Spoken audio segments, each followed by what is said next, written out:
Today we'll be talking about sample size calculation. The aim of the talk is to focus on the concepts involved rather than the actual mathematical calculation.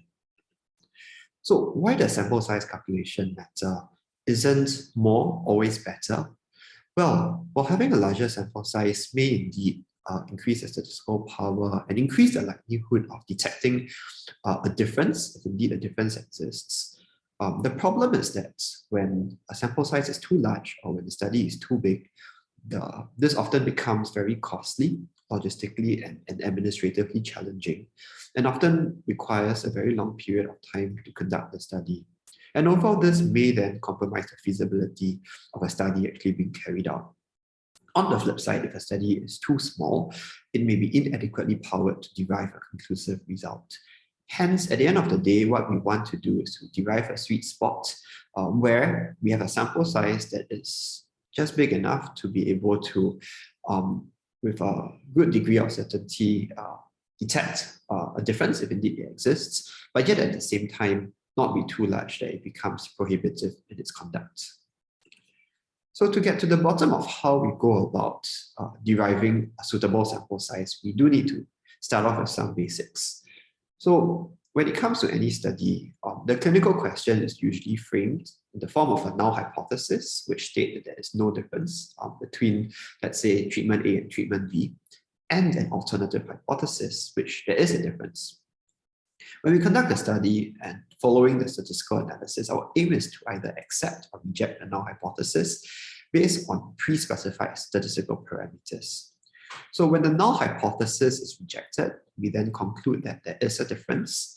And when the null hypothesis is accepted, we conclude that there is no difference. But bearing in mind that at the end of the day, these conclusions can either occur firstly because of chance or because indeed it is the truth. Hence, we do need to set in place statistical parameters that at the end of the day allow these conclusions to be concluded within certain degrees of reasonability. And this is where we then delve into the sample size calculation. So the considerations involved in sample size calculation, I think of it in terms of the statistical considerations and the clinical considerations. For the statistical considerations, there are two important statistics involved in sample size calculation, the alpha and the beta statistic. The alpha statistic is associated with the probability of making a type 1 error, which is essentially rejecting the null hypothesis when it is true. So this translates into a false positive conclusion, where we essentially say that there is a difference when in reality there isn't. The beta statistic, on the other hand, is associated with the probability of making a type 2 error, where we accept the null hypothesis when it is false. So this is a false negative, and essentially we are saying that there is no difference when indeed in reality there is. The third consideration from a statistical point of view is the precision that we are aiming for in a certain study, right?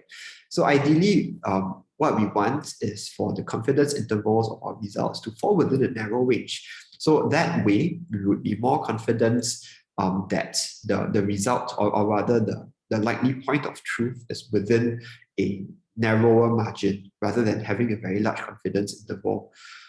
However, with greater precision comes the greater need for power, and hence you usually need a bigger sample size.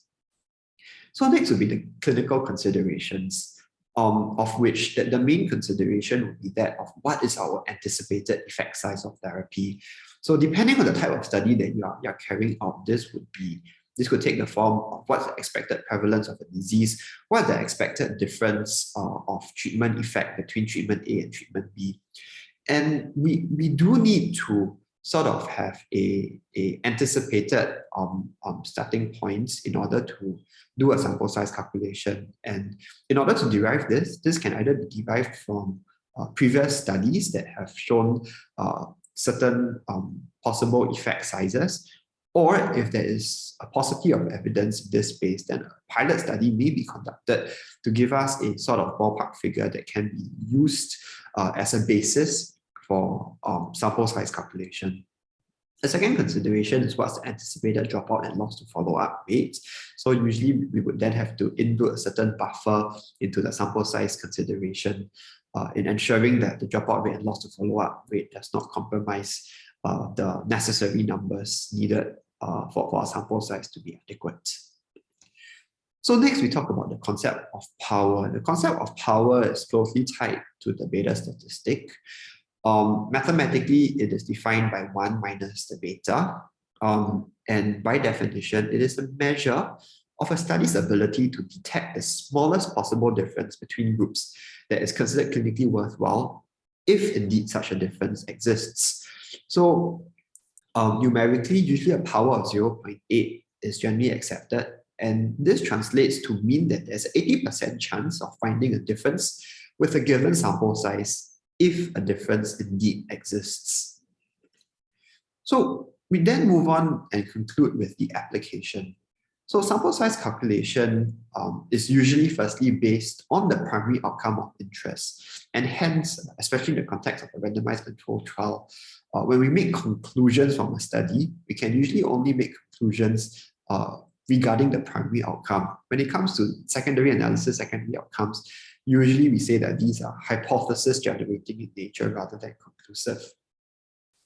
When faced with a study that is negative, it is then important to examine some of the parameters relevant to sample size calculation, right? So firstly, did the recruitment study population size actually reach the calculated required sample size? So let's say you do a sample size calculation, but because of recruitment problems, you don't reach that sample size that was calculated for, then that would mean that your study is inherently underpowered. Number 2, did the dropout rate or loss to follow-up rate exceed the anticipated dropout rate? So if indeed so, then once again, this would result in underpowering of the study. And thirdly, something that may be a little bit more subtle is when we look at the actual effect size, and we look at how the power calculation was derived, if indeed in the methods, it sort of gave the basis of the effect size calculation. If indeed there is a very marked difference between the study effect size and the imputed effect size, or rather the basis in which the effect size is calculated, either based off a pilot study or previous studies, then once again, we may run into problems with underpowering. Hence, in some of the above situations, what we may actually need to do is to actually get a larger sample size. And in those instances, what may have resulted as a negative study could be a type 2 error, where essentially a study was concluded to be negative, or the conclusion that was made is that there is no difference. But indeed, in reality, there could still have been a difference. And some of the problems that may have resulted in this type 2 error would be these considerations as mentioned above. Thank you.